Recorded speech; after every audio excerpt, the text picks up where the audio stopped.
Bank manager के बगले कुर्सी लगा के बैठ के तो डांट के भगाई दिया जाए। कर्जा मांगने जाना किसी सेठ के यहाँ किसी के यहाँ जाना है तो आर तो शब्द सुनाना पड़ेगा तब कर्जा मिलेगा, ऐसे थोड़ी कर्जा मिलेगा।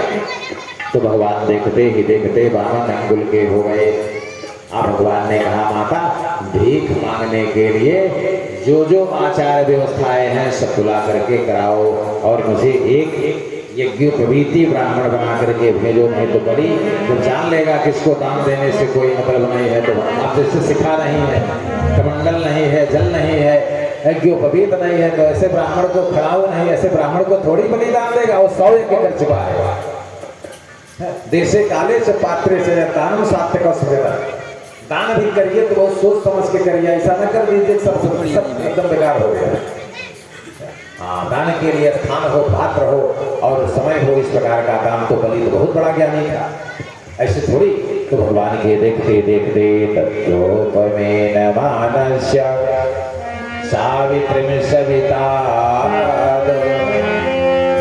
तस्योपमेन मानस्य, देखते ही देखते आंगन में स्वयं भगवान भास्कर के रविमंडल से स्वयं भगवती गायत्री ने निकलकर वामन भगवान को गायत्री मंत्र की दीक्षा दिया। तस्योपमेन मानस्य सावित्रीं सविता।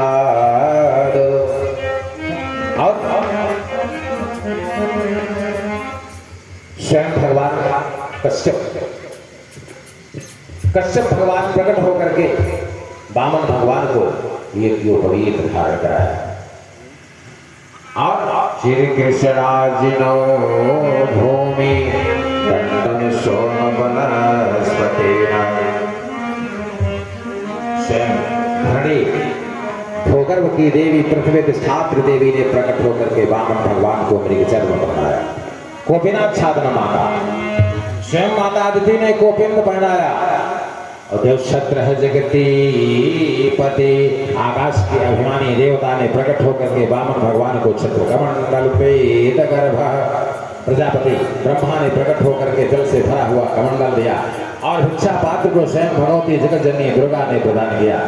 और कुशान सप्तर्षियों सभी सप्तर्षियों ने प्रकट होकर वामन भगवान के अनेक अनेक अंगुलियों में सब कुछ और पवित्र से भर दिया। और कहा महाराज रह जाए बढ़िया सुस्त सूक्त बोलते हुए भगवान वामन को घर से बाहर निकाला। बोले जाइए। और जब बाहर निकले, जब देखा तो क्या देखा, एक एक पैर पर खड़े होकर भृगवंशी ब्राह्मण बलि के लिए गायत्री मंत्र का भगवान ने अपने शरीर में झाड़ियों को लपेटा हरे हरे रंग का। और क्योंकि अगर देख नहीं पाएंगे ब्राह्मण तो श्राप दे देंगे, इसलिए किसी प्रकार से सायंकाल होते होते यज्ञ मंडप पर पहुंच गए। बलिदान दे चुके थे, सब दान लेकर ब्राह्मण जा चुके थे। सायंकाल का समय था। उसी समय यज्ञ मंडप के उत्तर दरवाजे पर भगवान प्रविष्ट हो रहे। एक दूसरा सूर्योदय हो रहा। क्या देखा यज्ञ मंडप के विद्वानों ने? इत्थं सशिष्ये शुभ्रगोस्वने कथा। भीतर एक दूसरे से कानाफूसी कर रहे हैं कि कौन है? इत्थं सशिष्ये शुभ्रगोस्वने कथा पितर्कमाणं सशस्त्रदंडम। ऐसा ब्राह्मण तो कभी देखा नहीं। बोले सशस्त्रदंडम सदलम कमंडलम, हाथ में कमंडल है, जल से भरा हुआ है। यज्ञोपवीत स्वर्ण यज्ञोपवीत धारण किए हुए, खड़ाऊ धारण किए हुए, और लगता है भी जैसे 5-7 वर्ष के बालक हो। सभी विद्वानों ने कहा ऐसे ब्राह्मण को तो हमने पूरे ब्रह्मांड में नहीं देखा है। अब शुक्राचार्य भी सोच रहे हैं कौन है, और इतना कहते हुए अपना दाहिना पैर यज्ञ मंडप के आगे बढ़ा रहे। तभी यज्ञ मंडप के आचार्यों ने कहा महाराज कोई ब्राह्मण मंडप के अपोजिट दिशा से पधार रहा है। जब बलि ने देखा ऐसे उत्तर मार्ग से, वो है उत्तर मार्ग से प्रवेश करोगे तो यज्ञ नष्ट होना है। अरे ऐसे ब्राह्मण को तो मैंने 14 लोक हमारे अनुशासन में है, ऐसे ब्राह्मण जान गया बलि जान गया ये कौन है। बलि ने कहा विंध्यावली उठो, यज्ञ खत्म। बलि ने कहा विंध्यावली उठो, ये विद्वानों के बस की बात नहीं, इनको पहचानना, उठो, हो गई यज्ञ। सर्वतोभद्र मंडल पर पड़ी हुई स्वर्ण कक्षया के पुष्प, स्वर्ण कर पुष्प की माला लेकर के बलि और विंध्यावली दोनों उत्तर दरवाजे पर प्रविष्ट होते हैं और दंडवत गिर जाते हैं। स्वागतम ते महाभागा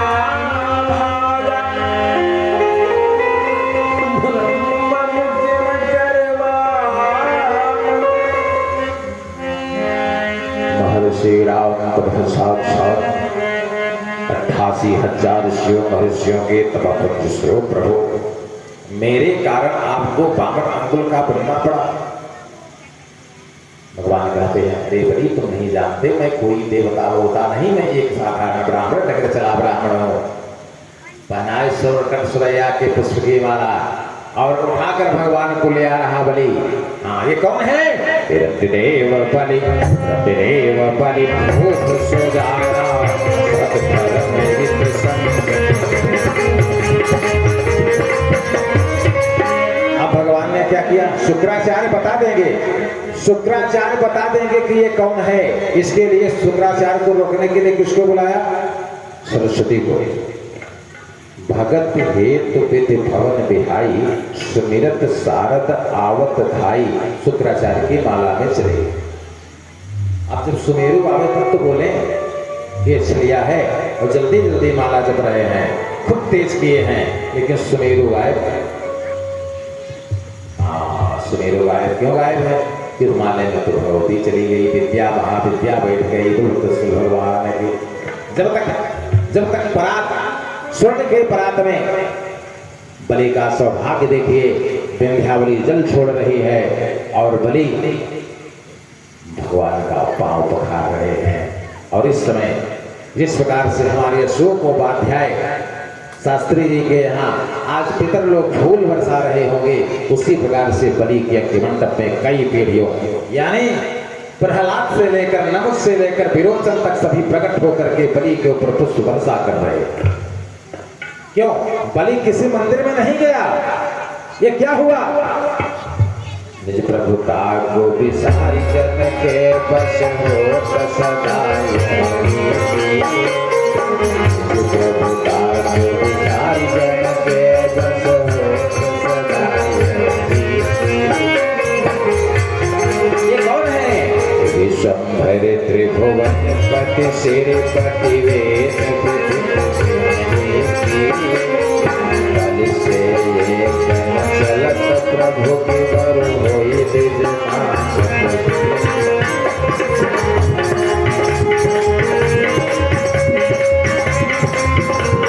बलि ने कहा प्रभु अगर आप भगवान नहीं हैं तो ब्राह्मण ही सही, लेकिन मेरे 14 लोक में ऐसा ब्राह्मण नहीं है। जब पैर धो रहा था तो बलि ने ऐसे तलवा ऐसे किया। वामन महापुराण जब ऐसे तलवा किया तो तलवे में दाहिने तलवे पर 15 चिन्ह दिखाई पड़े। कमल, गदा, अंकुश, वज्र, ध्वज, मछली, कच्छप, जितने ऐसे पैर को बहुत सुलभवागी है। पाए को धो रहा था, 12 चिन्ह दिखाई पड़े। ये क्या है?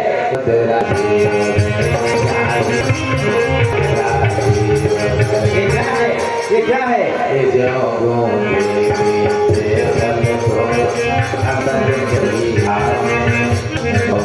के मीठे फल को स्वाद से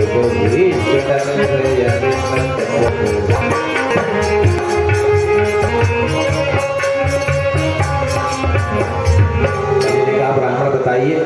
बता रहा हूँ मैं इसलिए आया हूँ कि कुछ हमको चाहिए। तो बलि ने कहा यद यद बटो वांछति तत् प्रतीक्षति अत्वामर्थिनं विप्रसुताडुतर गए। यद यद यद माने भू भुवा स्व महाजना तपा सत्यम। फिर यद भूतल अतल वितल सुतल तलातल से रसातल पाताल तक प्रभु आपको जो अच्छा लगे। गाम कांचनद अगुणवद मिस्टर धामम। आर्यावर्त के जितने गाय हैं प्रभु सब आपको दाम देने के लिए तैयार है। मैं तो जानता हूँ, पैरवा देख लिया था ना। गाम कांचनद स्वर्ण हीरे मोती जवाहरात प्रभु जो कहिए। अब गाम कांचनद गुणवद मिष्ट धामम। अब बोला अन्नम च पेयम। अमृताद जो हमारे अमरावतीपुरी में है प्रभु वो भी आप ले लीजिए। अब फिर भी नहीं बोले तो मुत विप्र कन्याम, आर्यावर्त में जितने ब्राह्मण हैं सभी ब्राह्मणों की कन्याओं को आपको कन्यादान करने के लिए तैयार हो। ये कौन है? एरंति देव बलि भोग सुजाना सहस्र धर्म विपिन।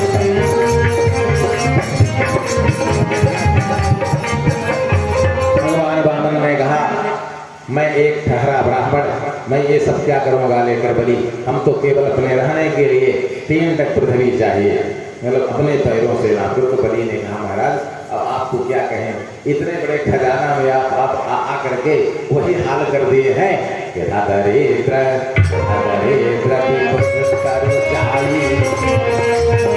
दरिद्र विरोध कर जाई बहु संपत्ति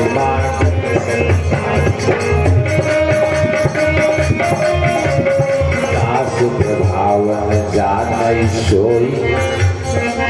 कल वृक्ष का प्रभाव नहीं जानता, वो पहुंचेगा तो कहेगा 1 कुंतल गेहूं 1 कुंतल आटा दे दे, बस इतना ही चाहे। अब ज्यादा से ज्यादा क्या कह दे, 5 किलो तेल दे दे और नमक। बोले जैसे दरिद्र कल वृक्ष के नीचे जा करके सब कुछ मांग सकता है, लेकिन उसकी प्रवृत्ति दरिद्र की है, वो ज्यादा से ज्यादा बस 1 महीने का भोजन। क्या दरिद्र कल जाई, दरिद्र कल जाई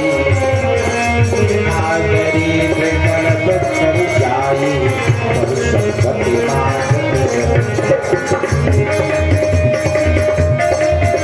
प्रभावन जान सोई यथा हृदय मम संशय। भगवान ने कहा बलि यही तो मैं सुनना चाहता था, बाकी तुम्हारा सब काम ठीक था, यही इतना गड़बड़ हो गया। मन में भगवान कह रहे हैं। तो बलि ने कहा फिर यही नाप लीजिए मंडप में, मैं जानता भी कि नहीं चलनी है। अब तब तक शुक्राचार्य की माला सुमेरु तक पहुंच गई। बोले छलिया छलिया विष्णु है, बचो बलि बचो, ये 3 डग नहीं 2 डग में तुम्हारे 14 लोगों को नाप लेगा। बलि पीछे देखते हैं तो गुरुदेव की आवाज से कहे महाराज अभी तक क्या कर रहे थे, जब मैंने देने का संकल्प ले लिया तो अब संकल्प करने से विद्रोह हो जाएगी महाराज। तो शुक्राचार्य कहें कोई बात नहीं, ये सुनो 5 जगह झूठ बोल तो कोई तुमको पाप नहीं पड़ेगा। कहाँ कहाँ? श्री सुनम्र विवाहे च, श्री सुनम्र विवाहे च विद्यर्थे प्राण संकटे अवो ब्राह्मण हितार्थे न अनितम च जुगुप्सितम्। गाय और ब्राह्मण और धर्म की रक्षा करने के लिए, स्त्रियों के समाज को प्रसन्न करने के लिए, जैसे जान लीजिए घर में 3-4 बहुएं हैं, स्त्रियां हैं, और भाई किसी का पति ज्यादा कमाता है, अब कोई पत्नी उसकी पत्नी कहते कि हमको हार चाहिए, तब वो पति क्या है, वो तो सब भाइयों को लेकर चल रहा है, अगर हार ले आओ तो घर में फूट हो जाएगी, इसके लिए बहाना बना करके रोज झूठ बोलता है, उसको कोई बात नहीं। स्त्री सुनम्र विवाहे च, पुत्र और कन्या के विवाह में झूठ बोलने का कोई बात नहीं है। फिर रोजी रोटी नौकरी व्यवसाय में झूठ बोलने का कोई पाप नहीं है। और अच्छा करने